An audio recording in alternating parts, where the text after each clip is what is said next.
And we are recording and action.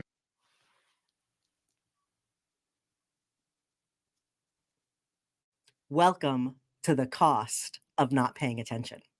I'm your host, Janine Hamner-Holman. What am I paying attention to? So I just had this fascinating conversation with a professor at the Harvard Business School. And we got into talking about the changes that have happened in the world of work and the things that the millennials and the Gen Zs, the pressure that they are putting on the workforce to have a different kind of work. And it was especially fascinating because this was an older gentleman, probably, I would guess 60s, early 70s, somewhere in there. And he's a professor. And so, he certainly has been seeing some of these changes. And his perspective is, yeah, there are a few things that have changed in the world of work. And the only thing that is different about these younger generations is that they don't yet have mortgages and kids and things. And that is completely not my perspective on things. And he also was talking about how, like, the only thing that has happened different in the world of work is that we have moved from really an industrial mechanic age into a service industry age.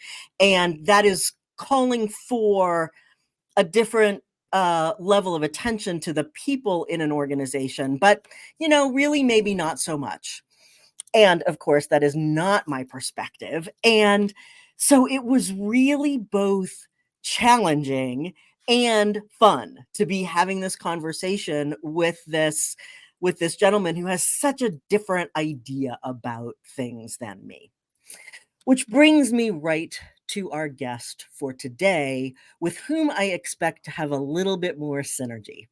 So, y'all, I am so excited about our guest.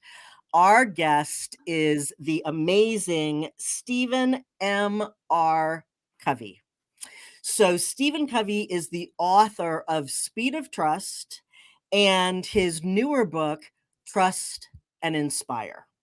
He was the CEO of the Covey Leadership Institute that his father, who many of you may also be familiar with, Dr. Covey, created. So this was the Covey Leadership Institute, and Dr. Covey created that. And under Stephen's leadership, this company grew to be the largest leadership development company in the world, operating in about 150 countries all around the world. So I am so honored to have Stephen M.R. Covey with us today.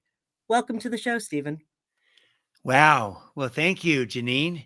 I'm equally honored to be with you and to have Thank this you. chance to have this conversation. I've been looking forward to it, and I'm excited that we're here together. Wonderful. Thank you so much.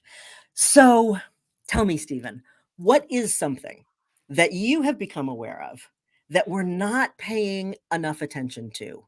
And what's that costing us?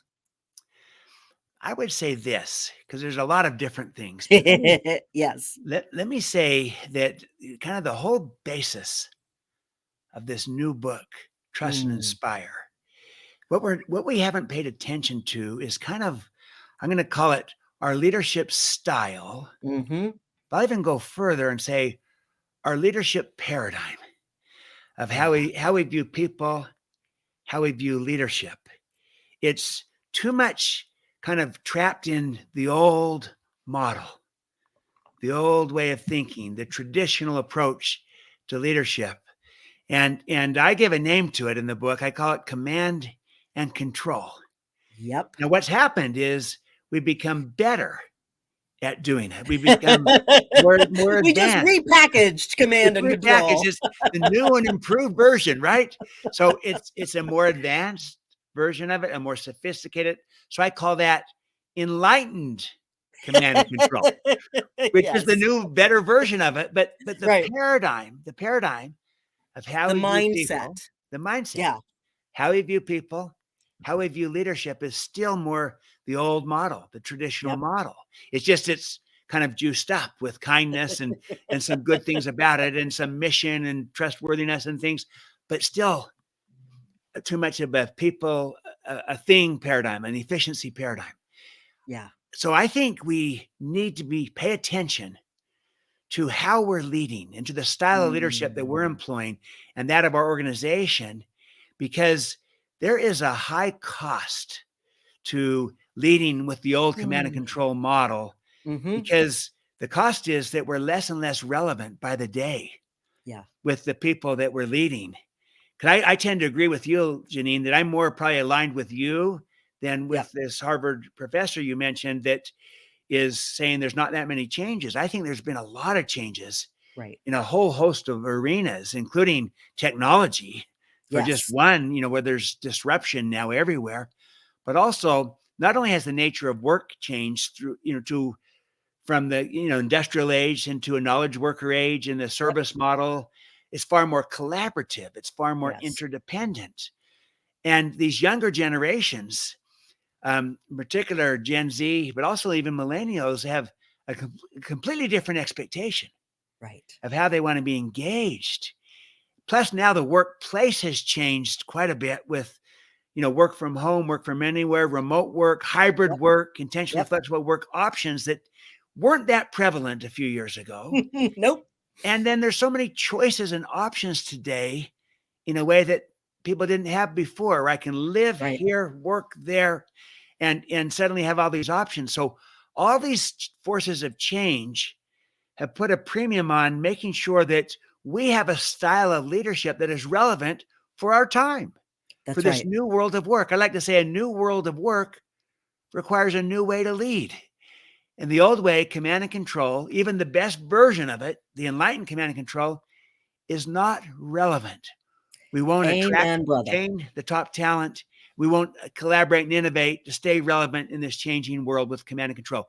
We need a new way to lead, and I call it trust and inspire, in And contrast to command and so, control. That's the idea. yeah, so if you are listening to us today and you haven't yet gotten Stephen's book, Trust and Inspire, please do. It is brilliant and filled with both wonderful anecdotes and stories and amazing facts. One of the things that there's I could write a book on the all the things that stood out for me from your book, and one of them was when you were talking about the speed of information. And let's see if I can get this right. In 1900, it took a century to double sort of human knowledge. Mhm. And back in 1982, it took, oh crap, what, like a year? 13 months. 13 months. So I was close. 13 months to double human knowledge. And now it is taking, is it 12? 12 hours. 12 hours to 12 hours. double human knowledge. So when we think about sort of the speed of disruption, when we think about the speed of information, the speed of change, the speed of work, we are in a dramatically different paradigm than we've ever been in before. Totally. Yeah, It's completely different. A level of change and disruption that's unprecedented, and it's only going to continue.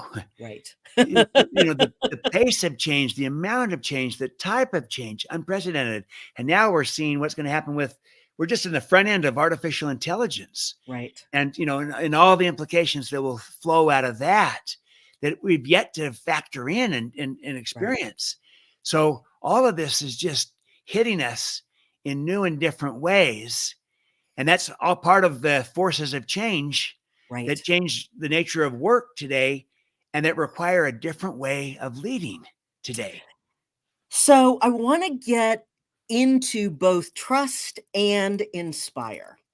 And I've been working with a fairly large organization on trust. Mhm. And one of the things that I realized when I started getting into this work with them is that people tend to have a perspective on trust that is either trust is granted or trust is earned. And in my experience, when you're working with folks who are in that first arena, the trust is granted arena, it is easier for them to get their minds around some things about trust and the way really that trust works. And so I'm curious from your perspective, when you're working and speaking with people, because I know you do a lot of keynote speaking these Yeah. days, when you are doing that with people who you have a hunch or you actually have data that they may be in that trust is earned category, how does that change the way that you talk with them about the trust part of trust and inspire? Yeah.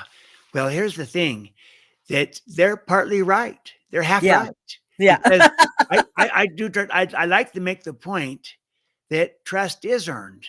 We have to Yes. demonstrate our character and our competence, our credibility, but also trust is given. Trust Mhm. is granted, Mhm. and that's vital too. If someone is trustworthy, they could be working with another trustworthy person, such that you have two trustworthy people working together, and yet there might be no trust between them Right. if neither person is willing to extend trust to the other, to give it. So, yes, so I try to meet people where they're at and say, Yeah. yes, we need to be trustworthy.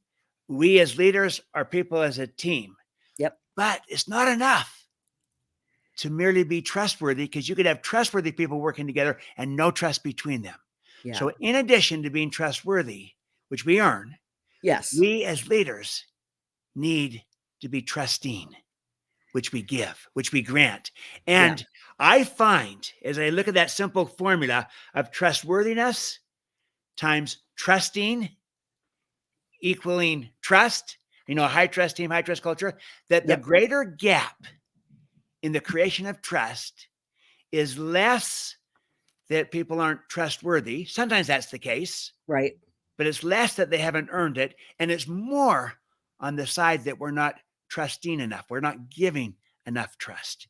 And so I try to meet people where they're at, say, yes, we got to be trustworthy. And one of the best ways to help bring about increased trustworthiness is to trust people, is to Yeah. give them the opportunity to extend that trust and what it does to them, how they rise to the occasion, how they want to live worthy of that trust and perform, live up to it. Yeah. And the vast majority of people respond to being trusted, and it brings out the best in them, and they grow and they develop new capabilities. So you can trust even them more going forward. Yeah. And they tend to perform better. But here's the great thing. They also tend to reciprocate and give the trust back to you. And we Ah. need that as leaders. We certainly do. And so if you're a person who for whom granting that trust feels challenging, do you have any ideas? Like, is it really just, all right, I know it's uncomfortable and stretch into that? Or in the work that you have done studying trust now for a Yes. long time, do you have any specific ideas about, like, if that's really foreign to me, how I can what are the baby steps that I can take Yep. towards making that more of a routine for me? Beautiful. It's a great question, Janine, because for some, it's really hard to extend that Right. trust. And it's not that they don't want to. Right. Usually, I find in most cases, most people want to trust, but they're worried that they might get burned, or Right. that the person might not respond to the trust, or they might, be Will be let taken down. advantage It of, could or be right. taken advantage of, Yep. or maybe the job doesn't get done and they're responsible for the results. And, Right. so they usually have a desire to, but they're worried about it, or Yep. maybe they've been burned before. And, Right. it's hard to trust when you've been really burned bad, type of Yep. thing. And so here's a couple of thoughts. The first is what I call smart trust. So, it's not a Mm. blind trust. A blind trust is Yeah. just kind of indiscriminate, which is, hey, trust anyone and everyone. And I'm not saying that. And I'm Yeah. not saying that you just give trust freely, indiscriminately. No, you got to use good judgment. Mhm. And you're trying to assess the situation. What am I extending trust on? You're trying to assess the risk involved. How risky is this? I mean, if something is going to sink the company, Yeah. if it's not done right and well, then I'm going to be a lot more careful about giving trust in such an area Yeah. than if it's something just, about a better way of doing something, type Mhm. of thing. So I Yeah. have to use good judgment of what am I extending trust on? What's the risk involved? And what's the credibility of the person or the people involved? If they've got a strong track record of delivering and performing, getting results, I can be far more trusting sooner and faster. Yeah. If they're brand new to the role, the job, there's a lot of risk. I'm going to be a lot more careful and cautious about how I extend that trust. So it's not a one size fits all. It's good judgment. I call it smart trust. So that's the first thing. Have that mindset. I'll give Yeah. you the second key thing. Please. When you extend trust, always build an agreement together around the trust being given, around the trust being extended. Mm. And that Mhm. agreement has two parts: a clarity of expectations around the trust being given, including the desired results Yep. and the guidelines to achieve those results and the resources that we have. And so always clarify expectations around the trust being given and mutually agree to a process of accountability against those expectations. So that way you're building an agreement. And in that agreement, there's some quote control of Mhm. expectations and accountability.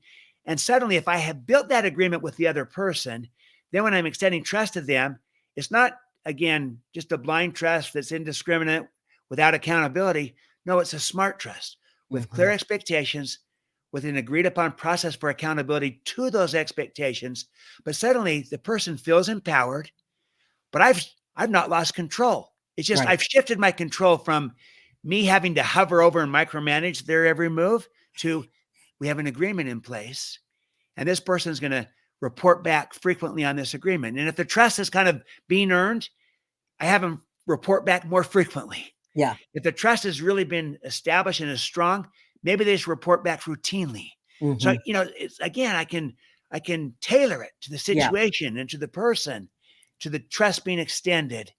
But this way, by building that agreement together, it keeps smart trust smart and it builds in control. And I love what you just said. So by building that agreement together, Yep. because often as leaders, as managers, as bosses, many of us grew up in the world of work where I would say to you, Stephen, I need you to be accountable for this thing. And I would hand it off and then I would go away. I would abandon you Yeah. to that thing. And then you either got it done the way that I wanted or you didn't. And probably I didn't tell you that much about how I really wanted it done. And so I love this combination of trust and accountability that you are creating here, because when I work with organizations on accountability, I say, we our normal paradigm of accountability is what I just described. We have an opportunity instead to create accountability as partners. And so Yep. I can say to you, Stephen, I need you to be accountable for this thing. Here's what success is going to look like. Here's why I need it the way that I need it. Here's what's going to get created by you doing that. And is that something for which you can be accountable? And then you get to actually say yes or no. If you can't say no, you actually can't really say yes. So it's a real conversation around, like, can you be accountable for this thing? And if the answer is no, then we get to figure it out. And can you be accountable for a piece of it? Or do we have to rejigger your workload or whatever if I really need for you to be accountable for this thing? And then I get to ask you, so Stephen, what do you need from me in order for you to be accountable for this? And we get to check in on it. And it made me, that construct that I use, very similar to this smart trust concept that you use. It also made me think about the charming story that you tell about clean and green. And I love that story because we can all connect to it, and because it connects so well with what you're talking about. Would you tell us that story, please? Absolutely. It's one of my favorite. This happened with my dad. Right. And when he was trying to teach us kids responsibility and the like, and and so he gave me the responsibility in a family meeting to take care of the lawn. I actually volunteered for it. Right. You know, I was just a young boy, 7 years old, and so he trained me over a couple week period how to take care of the lawn, the yard, to make sure that it was green and that it was clean. Now, this was back in the days before automatic sprinklers. So Right. back when you had to manually go and do it and everything. Push the mower and all those things. Exactly. And Yes. and so it's a lot easier today with automatic sprinklers, but back then they didn't have them. And we had 3 pieces of a lawn in 3 different parts of the house that I had to kind of watch over. But he trained me over like a 2-week period of time and taught me what green looked like Yeah. and taught me what clean looked like. You know, we would clean part of the yard and leave the other part unclean. And I would see the difference. Again, I'm 7 years old. Right. So he kind of trains me, builds an agreement with me. And then after 2 weeks, turns it over to me. And Janine, I'm a little bit ashamed to say that. No, it's perfect because it's so human. Yeah, It's so human. because I did nothing. Yeah. I did Yes, nothing. Bob, I am excited about being accountable for this, and I ain't going to do nothing about it. Yeah, that's what happened. First day, And you were 7. I was 7. But it's the middle of the summer, so it's scorching hot. First day goes by, I do nothing. Second day, nothing. Third day, nothing. Fourth day, nothing. Fifth day, Yeah. nothing. And the lawn is turning yellow by the hour at this point because it's Right. scorching hot in the middle of the summer. Right. And rather than green and clean, it's yellow and messy because we had a family barbecue over the weekend where people had thrown, Oh, cups and plates and everything. yeah. And my dad was just so tempted to just kind of say, you know what? I tried, but he's too young. You're He not doesn't get old it enough yet. to do this. Yep. Yeah, he kind of You're not was ready, tempted to go Susan. back to command and control, which is just kind of, Absolutely. I'll take the Yep, job and I'll or do I'll it. just direct him, just tell him Yep. what to do. But he didn't. He stayed with it because he realized that his greater purpose, he said, was to raise the child, not the lawn. No. He said, raise kids, not grass. So he stayed with it. And then, but he went back to the agreement that we built together. And he said, well, why don't we walk around the yard like we agreed? And you can tell me how it's going. Because that was part of the Mm, agreement. I would judge myself against the standard of green and clean. So that was all in line with the agreement. He wasn't violating the agreement. He was right. living up with it. And so we walked around the yard and I began to break down and cry because I realized this is not green and clean. Yeah. And I said, well, Dad, this is Yellow so and hard. dirty.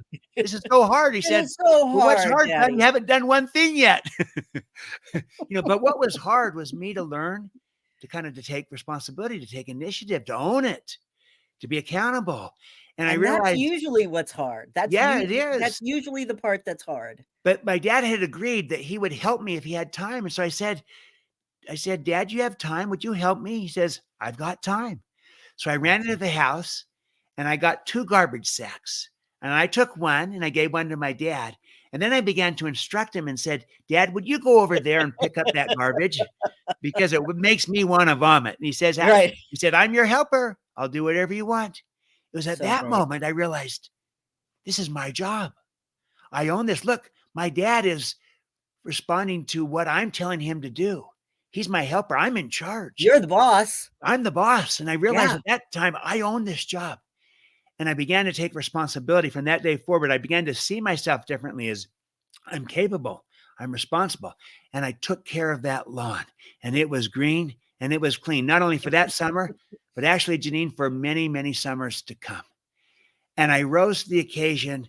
And here's what happened is my father, he was really doing trust and inspire with me. He built the agreement together. He extended trust to me with expectations and accountability. But I felt trusted by my dad, and that inspired me. I wanted to be worthy of it. I wanted to live up to it. And what he did above all was he treated me according to my potential, not my behavior. And I Oh, ultimately rose to my potential versus treating me down to my behavior where I might get into a vicious cycle of, hey, he was right not to, to not trust me because I didn't right. deliver. Instead, he treated me according to my potential and I began to live up to it. And I began to see myself differently. So it's just a great little example at the Yeah. most basic level with a 7-year-old of how people respond to being trusted and how with that trust, if you build the agreement together, you can have expectations and accountability. I love how you said it earlier, Janine. You said when you do your trust work, when you do work with people and the accountability work, that we're partners. Yeah. We're doing this with each other and not to each other. Right. Because you could build the agreement in a command and control way where you just dictate the agreement. It's Right. all one-sided saying, here's what it is. Here's the results. Here's the guidelines. You're accountable to me. I'll come and see how you're doing. That's one way. That's command and control. And And yet that's the way it's usually been done. it's the way it's usually been done. And it Yep. might feel like, yeah, I've got an agreement, but there's no buy-in to it. There's no agreement. There's no commitment. Like you The say, if you other can't person say no, hasn't you said can't say yes. yes. I love That's that. right. That's brilliant. And instead, if you build it together, we're partners, and then you can have buy-in, you get commitment. The odds of people doing it go up dramatically, but also you not only get the job done better, they grow as people and they reciprocate and return trust back to you. And Yeah. that grows. It's just such a better way to lead Yeah. and get out of people. And that's the world we're in today, where commanding and controlling people doesn't work with the knowledge worker age and economy and with the kind of talent that we have. We need to trust and inspire our people. We need to lead them, not just try to manage them or micromanage them. I like to say that people don't want to be managed. People do want to be led. They want to be Absolutely. trusted. They want to be inspired. Such a And better way to lead. oh, such a better way to lead. And so let's get into the inspired part of this Great. a little bit. When, obviously there is a strong corollary between trust and inspire. And what are the other elements for you when you think about the inspiration part of the equation? Yeah, I think there's some breakthrough insight in this Yeah, because I believe that this is where leadership is going, Janine, towards inspiration. absolutely. Yeah, my basic premise is that the future of leadership is moving from command and control to trust and inspire. We Mhm. kind of get the trust piece. We've been talking about that. Here's what the inspire piece means. Think about it. Inspire comes from the Latin term inspirare.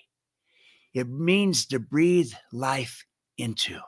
Mm, So when you inspire someone, you're breathing life into relationships, into teams, into cultures, whereas command and control oftentimes tends to suck the life out of. It's exhausting. It's Yep, no fun right. versus lighting the fire within.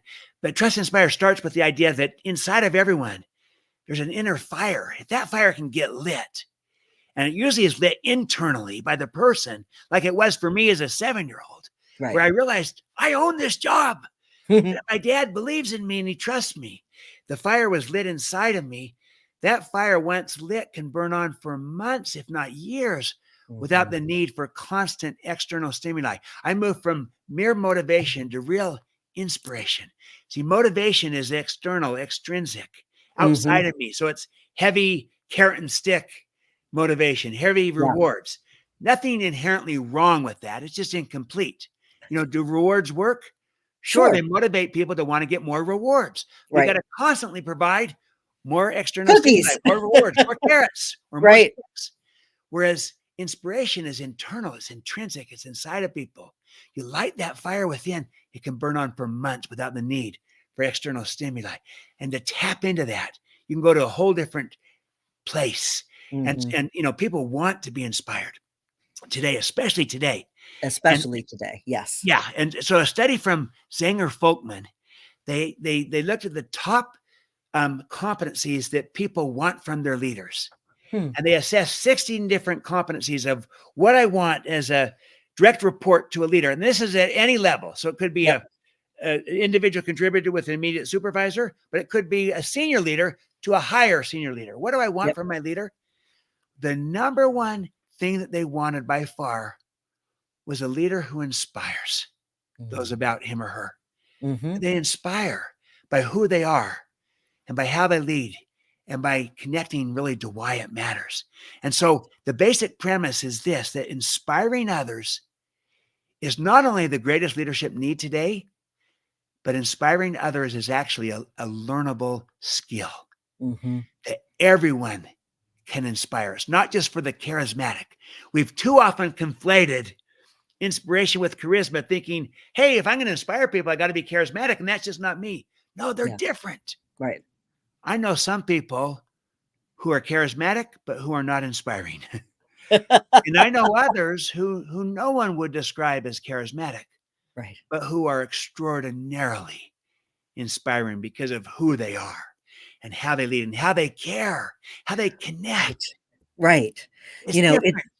it is so different. And I was thinking of a woman when you were creating that distinction, who she's quiet and she's an introvert, and what she sees in other people Mm, is their brilliance, their mhm. spark, their leadership.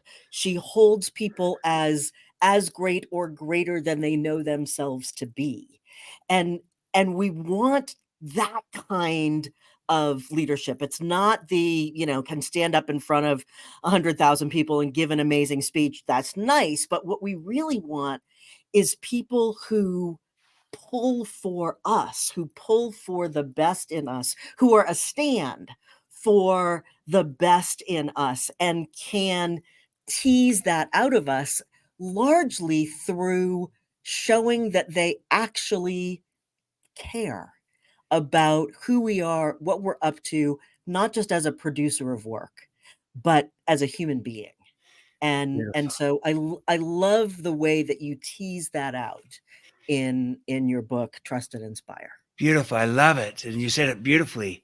And you're exactly right. It does actually start with the paradigm of Mhm. how we view people. Do you see the greatness inside of them? And do they feel like you see their potential, their greatness? Because if you don't, as a leader, who's going to? And, it might be lying dormant, the greatness that they have. Maybe it's unseen. But as I think it was Thoreau who said it, it's not what we look at that matters, it's what we see. Ah, And do we see the greatness in people? And then do we help them come to see it in themselves so that mhm. we communicate it to it so they come to see it? In fact, this was my father's definition of leadership. I think it's apropos here that leadership is communicating people's worth and potential so clearly that they come to see it in themselves, that they're Beautiful. even inspired to see it in themselves. So Yeah. that's what a leader does. They help them see it, that they have potential inside of them, and they come to see that. And you also can develop it and unleash it. That's what Trust Inspire is all about.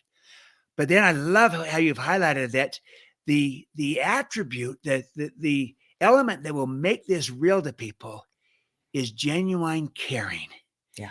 that you care about them and they know and feel that you care. And that you create a sense of caring, but also a sense of belonging.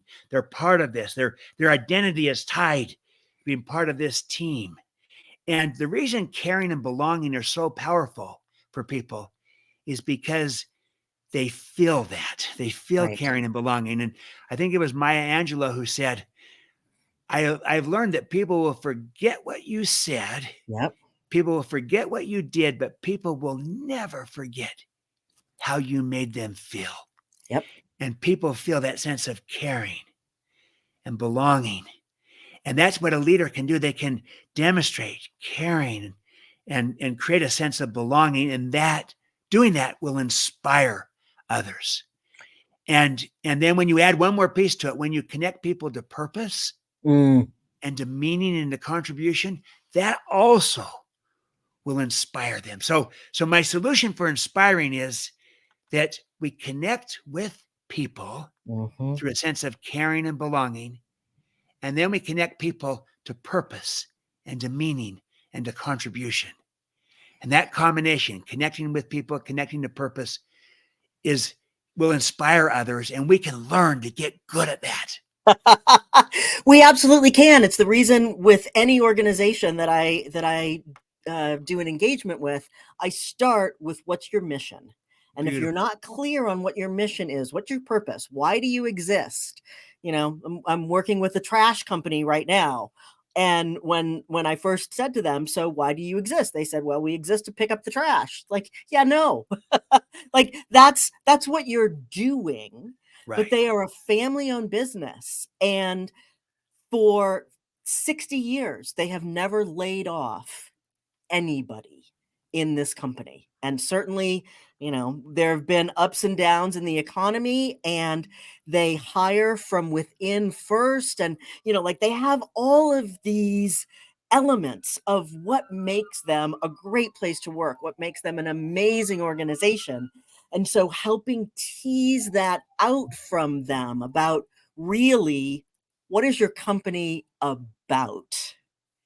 It has been so fun, and that's the reason that people come and they stay with this company for their whole career, and then they bring their kids and their nephews and their nieces, and it is a multi-generational place because of what the leadership in the organization, what the owners of the company ultimately really care about, which is family. And so they have imbued the whole organization with that. And until we started really working together, you know, their purpose was to pick up the trash. Like, Yeah. yeah. Yeah. That, When we can disassociate, like, what is it that you do from who is it that you be? right.